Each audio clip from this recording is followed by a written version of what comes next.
Thank you very much. We're going to have a good time tonight. We're going to introduce now the first of the guys you're going to see. He's achieved kind of an immortality here at the Improv.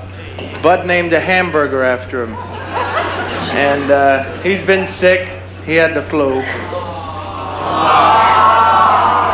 we got for him, Freddie? But see, who cares? That's his doctor talking.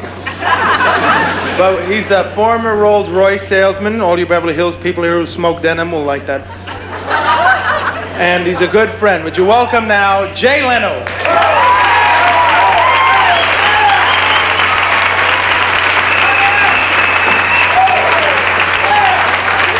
Thank you.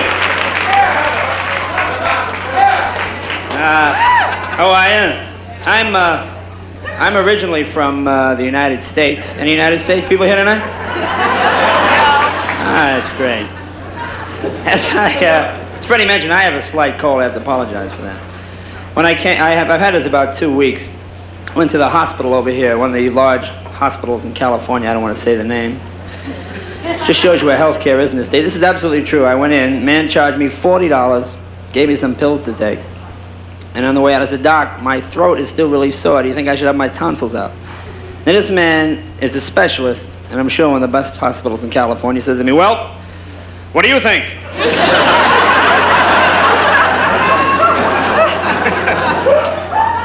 I was watching the local news before I came in tonight. I get a kick out of local newsmen. You ever notice how all newsmen use the same metaphors? Another senseless killing early today in mid-Manhattan. Senseless as opposed to what? Sensible killing? Man was beaten and robbed of 12 cents on the west side, a senseless killing, whereas on the east side, a $1,000 killing, very sensible.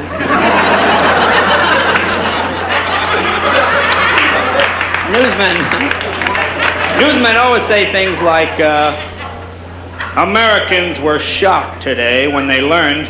Let's face it, nothing shocks this country anymore. They should just tell the truth. The world came to an end today. Most Americans couldn't give a shit about the whole thing. Give me a hamburger and some gasoline. Hamburger, french fries, beverage of my choice. Big thing now is to tease you with the news. This is very annoying. It's like 4 o'clock on a Saturday. You're watching a show. All of a sudden a newsman interrupts. Everyone in the world is dead. Film report at 11.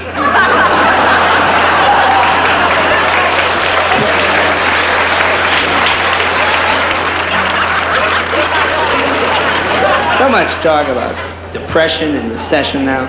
When you see it happening on television, you know it's true. You ever see that commercial where the husband is so insecure, can't even tell his wife she makes a terrible cup of coffee? More coffee, honey?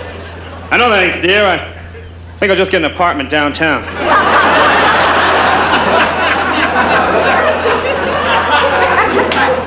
You know what I like? Every year when the new cars come out, you ever notice how the manufacturers always come back with their unbiased claims? We asked 50 drivers of the other luxury car, the $45,000 Rolls Royce convertible, and asked them to drive this $300 Pinto. 49 of the 50 drivers chose the Pinto. Why? Let's compare.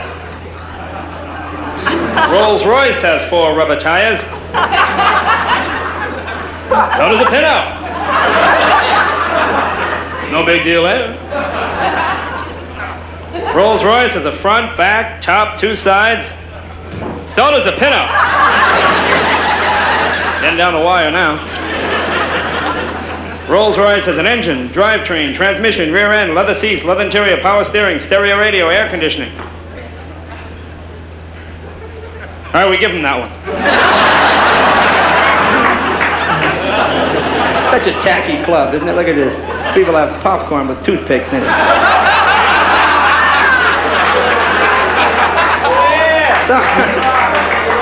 Saw a commercial the other night. It really sums up America's attitude in the 70s. You seen it? Shows a little kid coming out of a hockey rink, very depressed. The father says, you know, son, when I lost a big game, it took a whole roll of lifesavers to help me get over it. And as I watched that commercial, I said to myself, there go 2 generations of losers.